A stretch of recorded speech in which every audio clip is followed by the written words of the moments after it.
ఏమయ్యాయి? మీరు 5 సంవత్సరాలు పరిపాలన చేసినప్పుడు మీరు 10 లక్షల కోట్ల రూపాయలు గ్లోబల్ సమ్మిట్లో అనౌన్స్ చేసినవి ఎన్ని వచ్చాయో చూపించారంటే లేదు, ఒక్కడి కూడా లేదు. 328 ఒప్పందాలు ఆ రోజు పేపర్లు వేశారు.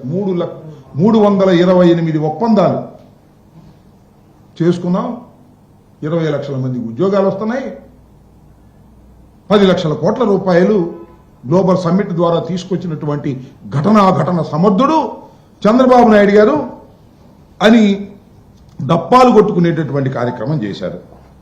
ఇవాళ నేను అడుగుతా ఉన్నా, చంద్రబాబు నాయుడు గారు మరి మీరు వెళ్ళి ఏమీ తీసుకురాలేదు కదా, ఏమీ తీసుకురాలేకపోతే మరి మీరు వాళ్ళు ఏం చేస్తున్నారు? ఒకవేళ మేము ఒకానొక సందర్భంలో జగన్మోహన్ రెడ్డి గారు ఇలాంటి ఆర్భాటం ఏమీ లేదు. జగన్మోహన్ రెడ్డి గారు కూడా దావోస్ వెళ్ళారు.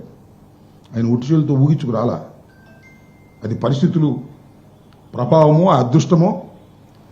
1,26,00,000 కోట్ల రూపాయలు 1.26 లక్షల కోట్ల రూపాయలు ఎంఓయూలు తీసుకుని పెట్టుబడులు పెట్టించేటటువంటి కార్యక్రమం దావోస్ వెళ్ళి వచ్చిన తర్వాత జగన్మోహన్ రెడ్డి గారి ప్రభుత్వంలో జరిగాయని మనం చేస్తున్నాం. టెక్ మహేంద్ర సిఇఓ గుర్నాని 200 కోట్ల రూపాయలు ఇథనాల్ ప్లాంట్ ఏర్పాటు చేసి ఉత్పత్తి కూడా ప్రారంభించడం జరిగింది. అంతేకాదు అదానీ గ్రూప్కు సంబంధించి 60,000 కోట్లతో పెట్టుబడులు వస్తే భూములు కూడా కేటాయించి గ్రీన్ ఎనర్జీకి సంబంధించినటువంటి ఇండస్ట్రీని శరవేగంగా ముందుకు తీసుకువెళ్లే కార్యక్రమాలు ఇవాళ ఆ రోజు జరిగాయి.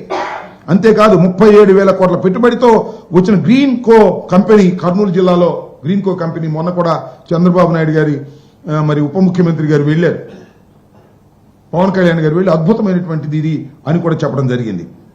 ఇలా అరబిందో సంబంధించినటువంటి గ్రీన్ ఎనర్జీ 28,000 కోట్ల రూపాయలు పెట్టుబడి పెట్టింది. ఇవన్నీ కూడా జగన్మోహన్ రెడ్డి గారి టైంలో జరిగితే మాత్రం ఇవన్నీ జరగలేదు, మేము మాత్రం బ్రహ్మాండంగా చేశామని డప్పాలు కొట్టుకునేటటువంటి కార్యక్రమం చేయటం జరుగుతూ ఉంది.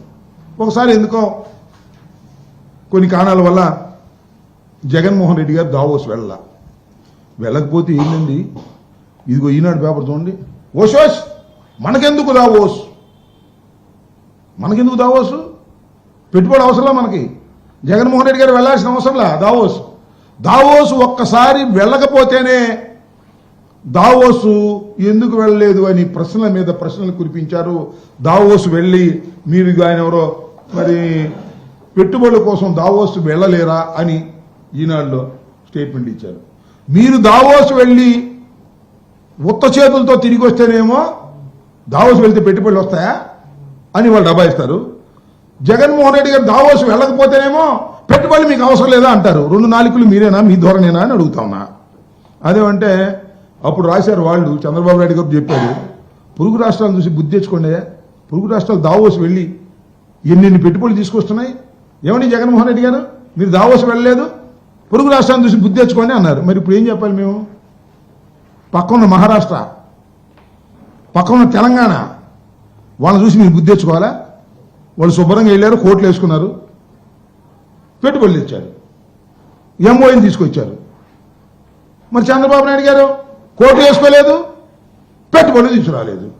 వాళ్ళ అబ్బాయి వెళ్ళాడు, ఇండస్ట్రీస్ మినిస్టర్ వెళ్ళాడు, రామ్మోహన్ నాయుడు వెళ్ళాడు, అందరూ ఊగించుకుంటా పెద్ద పెద్ద కోట్లు వేసుకొచ్చి ఊగించుకుంటా తిరిగి వచ్చారు. దీనికి మాత్రం ఏందండి దావోస్ వెళ్తే పెట్టుబడులు వస్తాయండి, రావు, ఎంఓఏ దేశం సరిపోయిందా అంటారు ఇవాళ కోతలు. ఎట్టు పడితే అటు నాలుగు తిప్పేటటువంటి కార్యక్రమం నారా చంద్రబాబు నాయుడు గారు చేసేటటువంటి ప్రయత్నం చేస్తున్నారు. కట్టుకథలు వినిపించేటటువంటి ప్రయత్నం చేస్తారు. అసలు నిజంగానండి చాలా మెచ్చుకోవాలి. అసలు ఏ మాటకు ఆ మాట మన చంద్రబాబు నాయుడు గారిని, ఆయనకున్నటువంటి ప్రచార ఆర్భాటాలని, వారికి ఉన్నటువంటి వంగి మాగదుల్ని, వారికి ప్రచారం చేసే ఎల్లో మీడియాని అద్భుతంగా మెచ్చుకోవాలి. ఎందుకంటే బ్రహ్మాండమైన కథలు అల్లి